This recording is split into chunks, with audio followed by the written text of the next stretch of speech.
मैं एडवोकेट सचिन जालोडिया और आप देख रहे हैं एसजे लीगल, जहां हम लोगों को सिंपल और इंटरेस्टिंग तरीके से समझते हैं।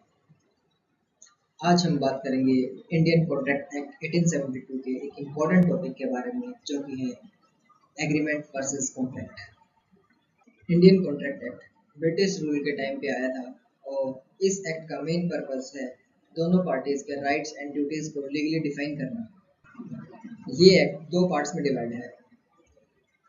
वन इज जनरल, जिसमें हम जनरल कॉन्ट्रैक्ट के रूल्स के बारे में, प्रिंसिपल्स के बारे में पढ़ते हैं। दूसरा है स्पेसिफिक स्पेसिफिक कॉन्ट्रैक्ट, जैसे कि bailment, pledge, agreement. Section 2E of Indian contract act define करता है एग्रीमेंट को: every promise and every set of promises forming consideration for each other is an agreement. अगर सिंपल तरीके से समझे तो जब दो लोग आपस में ऑफर और एक्सेप्टेंस करते हैं तो उसे हम प्रॉमिस कहते हैं, और जब दो लोगों के बीच में कुछ लिया और दिया जाए तो उसे हम कंसिडरेशन कहते हैं, और ऐसे ही म्यूचुअल अंडरस्टैंडिंग को हम कहते हैं एग्रीमेंट। एग्जाम्पल के लिए, ए ने बी को बोला कि मैं तुम्हारी बाइक 50,000 में खरीदना चाहता हूँ, और बी रेडी हो गया, तो इसको हम बोलेंगे एग्रीमेंट।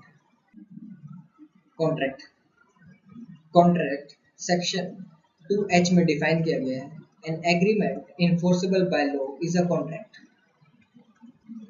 यानी हम कह सकते हैं हर कॉन्ट्रैक्ट एक एग्रीमेंट होता है, लेकिन हर एग्रीमेंट एक कॉन्ट्रैक्ट नहीं होता। यानी जब कोई एग्रीमेंट एक लीगल ऑब्लिगेशन क्रिएट करता है, तभी वह एक कॉन्ट्रैक्ट कहलाता है। अगर हम डिफरेंस की बात करें तो दोनों के बीच में काफ़ी डिफरेंस है, जिनमें से कुछ है डेफिनेशन। जो एग्रीमेंट की डेफिनेशन है वो बात करती है ऑफर के बारे में, एक्सेप्टेंस के बारे में और कंसिडरेशन के बारे में, जबकि जो कॉन्ट्रैक्ट की डेफिनेशन है वो लीगल इन्फोर्सिबिलिटी और एग्रीमेंट के बारे में बात करती है। अगर हम लीगल वैल्यू की बात करें तो जो लीगल वैल्यू है वो एग्रीमेंट की वैल्यू हो भी सकती है या नहीं भी, लेकिन कॉन्ट्रैक्ट वो इन्फोर्सिबल होता है। अगर हम स्कोप की बात करें तो एग्रीमेंट का जो स्कोप होता है वो ब्रॉडर होता है, लेकिन कॉन्ट्रैक्ट का जो स्कोप होता है वो नैरोअर होता है, पर्टिकुलर चीज के लिए होता है, एक पर्टिकुलर एक्ट के लिए होता है। असेंशियल एलिमेंट्स: एक कॉन्ट्रैक्ट को वैलिड होने के लिए कुछ असेंशियल एलिमेंट होते हैं, जैसे कि उसके अंदर ऑफर होना चाहिए और एक्सेप्टेंस भी होना चाहिए। जो ऑफर और एक्सेप्टेंस दोनों ही फ्री कंसेंट के साथ होने चाहिए।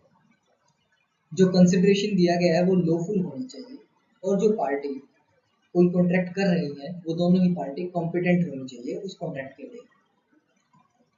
लॉफुल ऑब्जेक्ट और उस एग्रीमेंट और उस कॉन्ट्रैक्ट को करने का जो रीजन है वो लॉफुल होना चाहिए।